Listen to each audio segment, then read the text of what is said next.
but the guilt never really left me. My parents made sure of that. When I was 16, things took a turn for the worse. My condition deteriorated rapidly, and one day I slipped into a coma.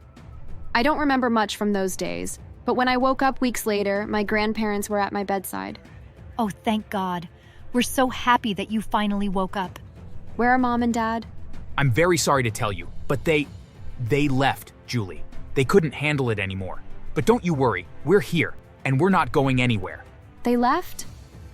Yes, sweetie. We don't know where we went wrong with your father, but he just isn't a good person. And your mom isn't much better, but thankfully, you take after us and not them. I wanted to cry, but I was too numb. They abandoned me, my own parents?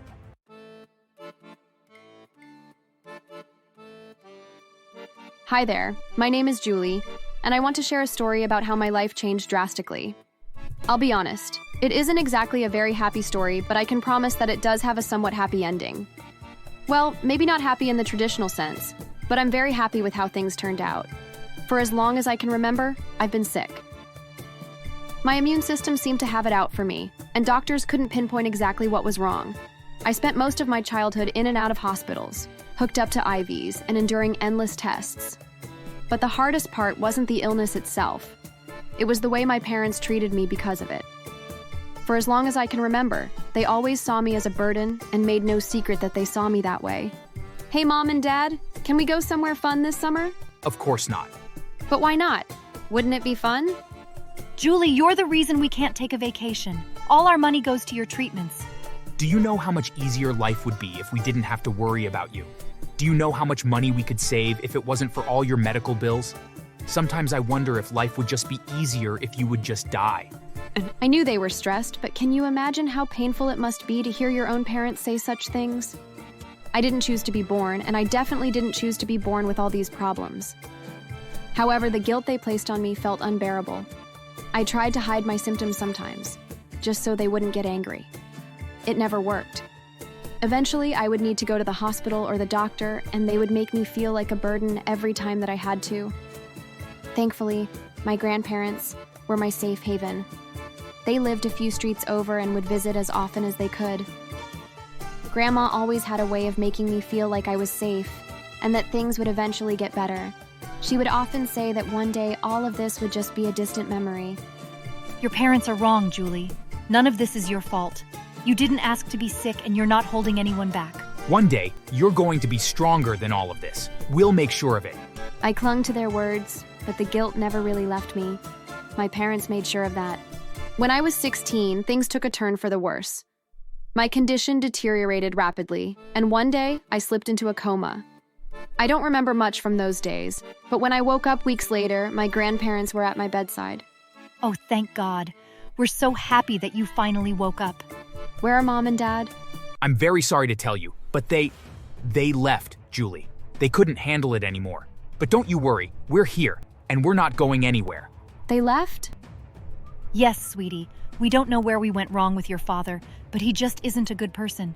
And your mom isn't much better, but thankfully, you take after us and not them. I wanted to cry, but I was too numb. They abandoned me, my own parents? For a while, I couldn't process it, but my grandparents were true to their word.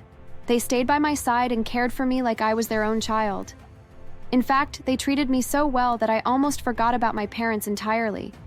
They were just such amazing people, and I began to understand what my grandma had told me.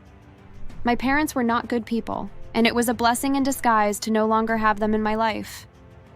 A few years later, something extraordinary happened. My grandparents would buy lottery tickets every week, but one day, my grandfather came home laughing and dancing around, and he told us that he had won the lottery. Not a small amount, enough to change our lives forever. With their newfound wealth, they sought out the best doctors in the world to figure out what was wrong with me. And finally, after years of pain and suffering, we finally got answers. A team of specialists diagnosed me with a rare autoimmune disorder and developed a treatment plan that actually worked. For the first time in my life, I started to get better. I had thought for the longest time that I was cursed to be sick my entire life, so that when I started to feel better, I doubted that it would last. But it did. See, I told you that you would get better one day. You're stronger than all of this. What's next, kiddo? What's the big dream? Just name it, and we'll help you make it a reality. I honestly never imagined that I would have the chance. I really thought I would be sick for my entire life, but now that I actually have a future to look forward to, I feel overwhelmed. We are so happy that you get to feel this way. Those doctors are miracle workers, but surely there must be a dream that you have. It's silly, but there is one. I want to go to culinary school. I've always dreamed of becoming a pastry chef. That isn't silly at all.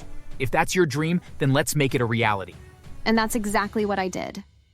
With their support, I enrolled in one of the best culinary programs in the country. School wasn't easy and the hours were long and difficult, but I worked hard and even managed to graduate with honors. Afterwards, I looked around for the perfect location, and once I found what I was searching for, my grandparents helped me to open my own bakery. I knew how to play the social media game well, and I advertised like crazy, and within a few months it became a huge success. Life was finally everything I'd ever dreamed of. But life has a way of throwing curveballs. My grandparents' health began to decline, and I put everything on hold to take care of them. They'd given me so much, and now it was my turn to give back. They tried to get me to focus on my own life, but I could never do that to them. After all they had sacrificed for me, I knew that I wanted and needed to do everything I could to help them. Then one day, out of nowhere, my parents reappeared. They claimed they wanted to reconnect, but I wasn't buying it. It didn't take long to figure out their real motive. When they had left, I found out that they had started up their own business, but it had failed, and they were drowning in debt. Worse, they owed money to some dangerous people.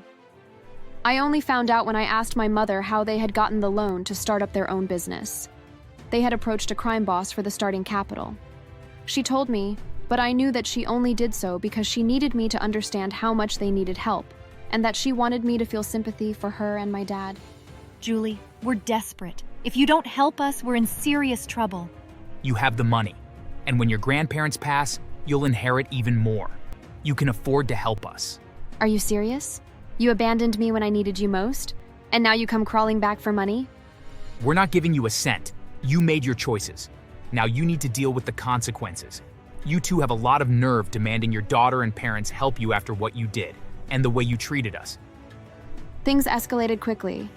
My parents became more desperate, more manipulative. One night, I went over to their house to talk with them.